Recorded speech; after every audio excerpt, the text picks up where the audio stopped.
الحمد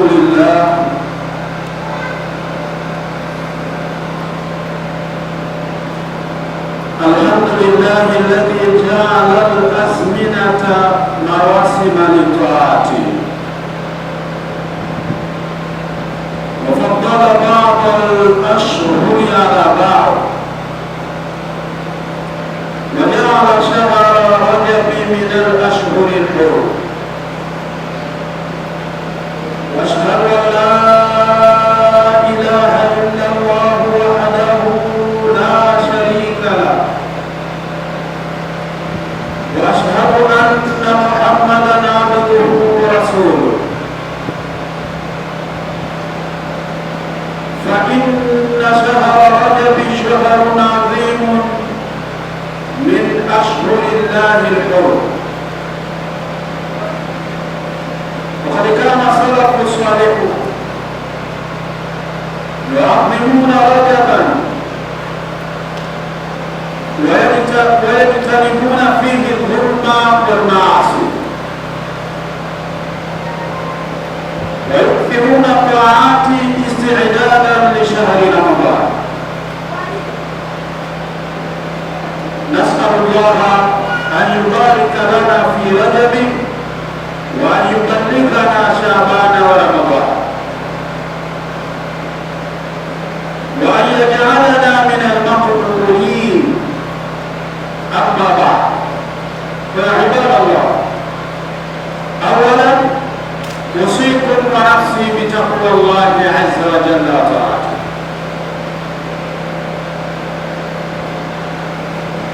Eneo la Mungu, baada ya kumshukuru Allah tabaraka wa taala na kumtakia rehema za ziada mwalimu wetu, kiongozi wetu, Bwana Mtume Muhammad sallallahu alaihi wasallam. Awali yetu na wasieni pamoja na kuhusia nafsi yangu katika kumcha Mwenyezi Mungu subhanahu wa taala. Ndugu zangu, mwezi huu tulionao ni mwezi mtukufu katika miezi ambayo Allah tabaraka wa taala alitukuza toka zama za ujahilia.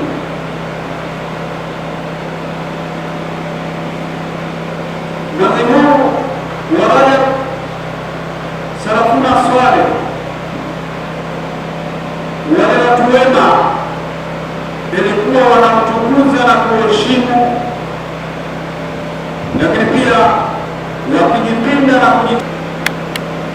lakini pia walikuwa wakijihimiza na kukithirisha kumtii Mwenyezi Mungu subhanahu wa taala isti'dadan li shahri Ramadhan, wakifanya kuwa ndio maandalizi kwa ajili ya mwezi wa Ramadhan. Na sisi sote tunajua kila wakati unahitaji maandalizi ya jambo fulani na sio kukumbuka, kwa kuwa watu wema walikuwa wakijitahidi kumwomba Mwenyezi Mungu na kukithirisha kufanya ibada katika mwezi wa Shaabani, na sisi tunamwomba Mwenyezi Mungu ajubarika lana, atubarikie katika mwezi huu wa Rajabu, wa ayubalighana Shaabana wa Ramadhan, lakini pia atufikishe katika mwezi wa Shaabani na mwezi wa Ramadhan, wa yajalana min al-maqbulin, na atujalie katika wenye kukubaliwa yale mema yote ambayo tunayafanya. Ndugu zangu, hotuba yetu leo tutajihusisha na kuzungumza kutafakari kabla ya kufanya. Ndugu zangu, matendo yote ambayo tunayafanya, basi kabla ya kuyafanya, wanazuoni wanatuelekeza kwa kuvuna mafundisho hayo kutoka kwa Mtume Muhammad sallallahu alaihi wasallam, kwamba tutafakari kabla ya kufanya. Na Allah tabaraka wa taala akatuhimiza pia kutumia fikra zetu pale aliposema ya ayyuhalladhina amanu ittaqullaha waltanzur nafsu ma qaddamat lighad. Ndugu zangu mimi, wakati wewe unakusudia kusoma, basi utafakari kwanza makusudio yako nini katika elimu. Wakati unakusudia kuuza, tafakari kwanza makusudio yako ni nini, na tija ambayo unaitaka uipate baadaye. Lakini zaidi na zaidi, maisha yetu tunapojihimiza kutafuta riziki, lazima tuwe wenye kutafakari katika matendo ambayo tunayafanya, yatatuletea nikam, yatatuletea adhabu au yatatuletea neema mbele ya Allah subhanahu wa ta'ala. Maana wanasema idha aradta an taf'ala shay'an fatadabbar aqibatahu, ukitaka kufanya jambo basi kwanza tafakari matokeo yake hilo jambo kabla ya kuliendea, na utaona unazalisha umakini, lakini pia unachukua maamuzi yaliyokuwa sahihi baada ya kutafakari. Ulimwengu tulionao yako mambo mengi sana ambayo yanaweza kutuchanganya, tukajikuta tunapondekea katika maasi na tunahama katika kumwabudu Allah subhanahu wa ta'ala. Sasa kila jambo tunatakiwa tuliendee kwenye kipimo cha kutafakari kabla ya kulifanya. Lakini mahimizo yangu leo zaidi, na ndio hutuba yangu fupi, yatakuwa kwenye aya hii Mwenyezi Mungu aliposema ya ayyuhalladhina amanu, enyi mlioamini, ittaqullah, kwanza muogopeni Mwenyezi Mungu, mcheni Mwenyezi Mungu, waltanzur nafsun ma qaddamat lighad, na pia ijichunguze nafsi ni kitu gani inatanguliza kesho kwa ajili, kitu gani inatanguliza kwa ajili ya kesho. Katika masiku ambayo tunaishi, masiku tunaweza kuyatumia ni mawili tu, jana na leo. Lakini kesho, kila siku kesho. Ukisogea Jumamosi utasema kesho inakuja. Sasa kesho ipo. Mwenyezi Mungu anatuhimiza kutafakari na kuchunguza kila nafsi, kitu gani kesho inatanguliza kwa ajili yake. Watu wako tayari kujipangilia maisha ya miaka 10, upande wa maeneo ya kulala, upande wa maeneo ya chakula, upande wa maeneo ya masomo.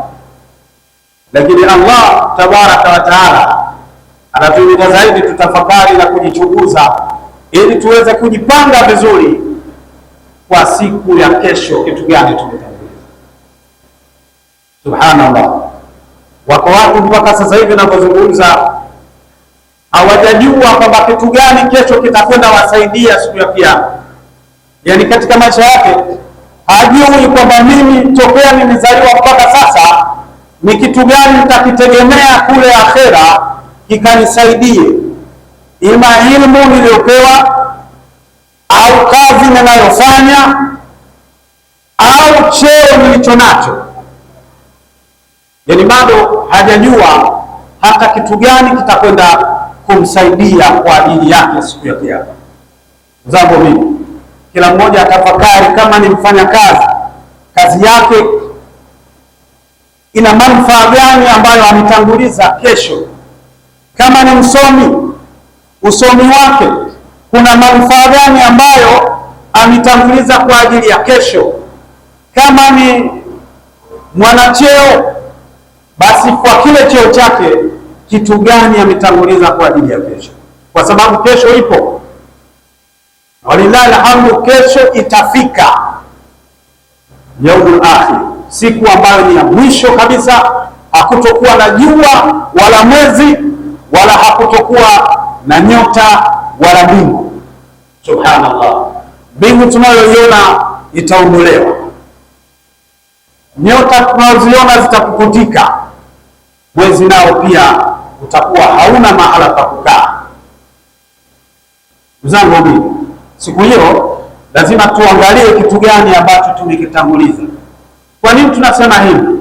Kwa sababu kila siku tunayoishi, basi tujue kuna gharama ya kupunguza uhai wetu.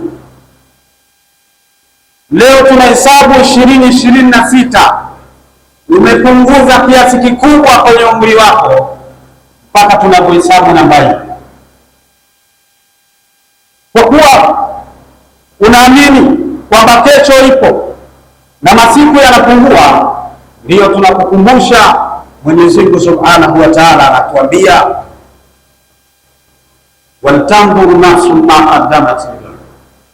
Kama hujatanguliza chochote, wallahi fanya mapema, ujihakikishie mwenyewe, sio ubahatishe kwamba mimi nilisomesha huku. Kusomesha nategemea kesho Mungu atanisaidia. Mimi nimetoa sadaka msikitini, mimi nimetoa sadaka kwa mayatima, mimi ninanisaidia mwalimu, mimi ninakwenda ninawasaidia watu ambao hawana uwezo, wagonjwa hospitalini. Ujihakikishie mwenyewe kwamba mimi nina jambo ambalo jambo hili mbele ya Allah Subhanahu wa Ta'ala nitakwenda nisaidia. Usibahatishe ukasema tutajua siku hiyo hiyo. Jua wewe kwanza kabla Mwenyezi Mungu Subhanahu wa Ta'ala hajakuhesabu. Wahasibu anfusakum kabla yauma tuhasabu, hesabuni na kagueni nafsi zenu yepi ambayo mnayoyafanya atakunufaisheni kabla siku ya kuhesabiwa.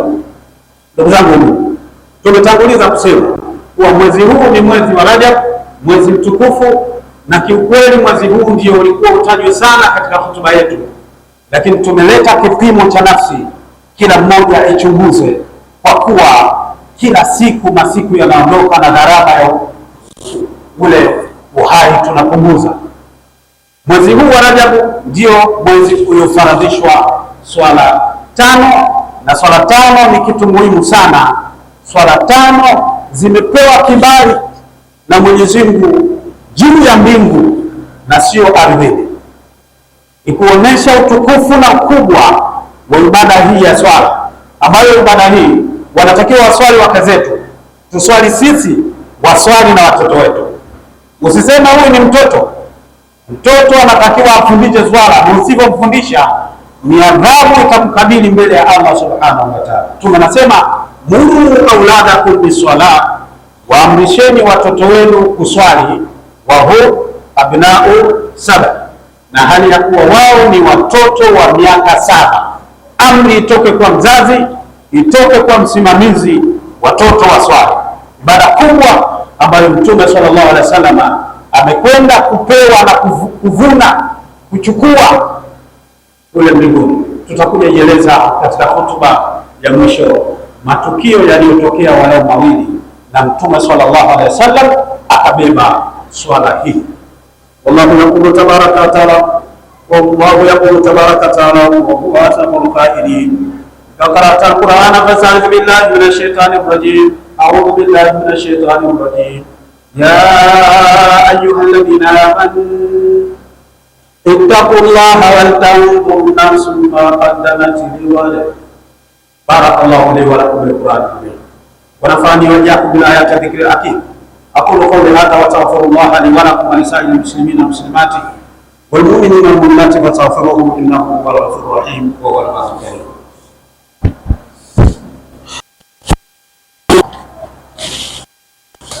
الحمد لله الذي جعل الأزمنة مواسم لطاعته، وفضل بعض الشهور على بعض، وجعل شهر رجب من الأشهر الحرم. وأشهد أن لا إله إلا الله وحده لا شريك له، وأشهد أن محمدا عبده ورسوله. عباد الله، اللهم صل وسلم عليه وعلى آله وصحبه أجمعين. أما بعد، فعباد الله، أوصيكم ونفسي بتقوى الله عز وجل وطاعته فقد فاز المتقون. Waja Mungu, nawasieni kwa mara pili pamoja na kuihusia nafsi yangu katika kumcha Allah tabaraka wa taala. Ndugu zangu waumini, hotuba yetu ya mwanzo ilikuja kutueleza tutafakari kabla ya kufanya, kwa kuwa tupo katika mwezi mtukufu wa Rajab. Ipo haja pia ya kujitafakari mambo tunayofanya kwa vigezo vilivyoelekezwa na Mtume Muhammad sallallahu alaihi wasallam au tunafanya kwa mazoea. Narudia, ipo haja ya kujikagua kama sisi watu waumini wa dini ya Kiislamu, yale ambayo tunayoyafanya ambayo ni ibada tunayafanya kwa vigezo vilivyofundishwa na Mtume sallallahu alaihi wasallam au tunayafanya kwa mazoea. Kwa sababu hivi, tukifanya kwa mazoea tulionayo, jawabu itakuwa tumemwacha Mtume Muhammad sallallahu alaihi wasallam. Na tukiacha mafundisho ya Mtume Muhammad tukachukua mazoea, ni sehemu ya kujisabu kwa tumefeli. Unaswali, uswali kwa mafundisho ya Mtume Muhammad sallallahu alaihi wasallam. Utakayefunga, funga kwa mafundisho ya Mtume Muhammad sallallahu alaihi wasallam. Utakayetoa sadaka, toa kwa mafundisho ya Mtume Muhammad sallallahu. Wallahi, kama ukiacha mafundisho yake utakwenda kufeli. Kwa hivyo ipo haja ya kutafakari kila tunalofanya, kabla ya kulifanya tunalifanya katika njia iliyokuwa sahihi, ili tuweze kupata malipo yaliyoahidiwa na Allah subhanahu wa ta'ala. Kwa nini? Mtu anaweza akatoa sadaka lakini sadaka yake ikaharibika kabisa. Allah anasema wala tubtilu sadaqatikum bil manni wal adha, zile sadaka zenu msiziharibu kwa kusimulia na kuleta kero mbele ya watu mliowasaidia. Kwa hivyo inawezekana ukamsaidia mtu, ukasaidia mahala, ikawa una kero kama sehemu uliyosaidia au mtu uliyomsaidia ndio unamkera, Mungu anaharibu kabisa matakwa na sadaka uliyoitoa. Ndugu zangu nini, tukagusia tena kuwa Mtume sallallahu alaihi wasallam amepewa swala 5 ambayo ni ibada kubwa kule mbinguni. Ni kuonesha karama na heshima ya Mtume Muhammad sallallahu alaihi wasallam na cheo mbele ya Allah subhanahu wa ta'ala. Yaani ibada hile kaenda kupokea kule, huyu ni mheshimiwa. Ukisoma aya iliyoeleza kupelekwa kule, alioneshwa mambo mbalimbali. Allah anasema baada a'udhu billahi minash shaitani rajim, subhanalladhi asra bi'abdihi laylan min al-masjidil haram ila al-masjidil aqsa. Mbele akazungumza lengo linuriyahu min ayatina, ili tumuoneshe dalili za uwepo wetu. Mtume sallallahu alaihi wasallam akapewa swala 5. Hayo ni wajibu kwa Waislamu wa kiume na wa kike. Swala 5 tuswali sawa alivyoamrisha. Lakini tumeambizana kuwa tutafakari katika haya tunayoyafanya. Mtume sallallahu alaihi wa alihi wasallam, tuangalie tafakuri yake wakati alipokwenda Taif kwenda kulingania dini, kupeleka maelekezo ya Allah, lakini watu hawakumwelewa, wakampiga na kumshambulia mpaka akapasuka mtume wa Allah, damu zikachuruzika. Baada ya hapa walitumwa malaika mbalimbali kuja kumwambia Mtume sallallahu alaihi wasallam, nini unachohitaji sasa, kwa kuwa umeshaonewa kiasi kikubwa. Mungu yuko tayari. Ukitaka kisambaratishwe kijiji, tayari yuko. Ukitaka watu wote wa vyovyote utakavyotaka. Kila malaika alikuja kunadi sera ya uwezo aliopewa. Mtume sallallahu alaihi wasallam akutoa jibu, akatafakari. Alipotafakari akawaombea dua, akasema Allahumma hdi qaumi fa innahum la ya'lamun. Mwenyezi Mungu waongoze watu wangu, hakika wao hawajui kitu. Laiti wangejua wasingeyafanya haya kwa mtu kama mimi. Ndugu zangu mimi, tuendelee kutafakari na tujue kuwa tumepewa mzigo mkubwa katika mwezi huu wa Rajab, mzigo wa swala 5 ambayo ni lazima iswaliwe na wake zetu na watoto wetu na sisi wenyewe. Wasiposwali, adhabu itakuja kwetu. Mwenyezi Mungu atunusuru na tuwezeshe kusimamia wote kwa ukamilifu, na tuziswali na tutoe sadaka na tufunge tukiwa tunafuata mafundisho yaliyo sahihi kutoka kwa Mtume Muhammad sallallahu alaihi wasallam. Inna Allaha malaikatahu yusalluna ala nabi ya ayyuhalladhina amanu sallu alayhi wa sallimu taslima. Allahumma salli wa sallim ala habibika al-Mustafa rasulika al-Murtada khataman nabiyyin al-mursalin ala alihi wa sahbihi ajma'in. Allahumma ardani al-khulafa'i al-arba'ati al-kiram مات الإسلام الخليفة أبي بكر الصديق وأمير المؤمنين سيدنا عمر بن الخطاب وسيدنا عثمان بن عفان تالي الكتاب وفارس المشارق والمغارب سيدنا علي بن أبي طالب باب الأم والحكم والآداب رضي الله عنهم وبقية أصحاب رسول الله أجمعين. اللهم اغفر لنا ولوالدينا وجميع المؤمنين والمؤمنات والمسلمين والمسلمات الأحياء منهم والأموات. اللهم أرنا حق حقا وارزقنا اتباعه وأرنا باطل باطلا وارزقنا اجتنابه. عباد الله، إن الله يأمر بالعدل والإحسان وإيتاء ذي القربى ينهى عن الفحشاء والمنكر والبغي يعظكم لعلكم تذكرون. فاذكروا الله العظيم أذكركم واشكروه على نعمه يزدكم ولذكر الله أكبر والله يعلم ما تصنعون.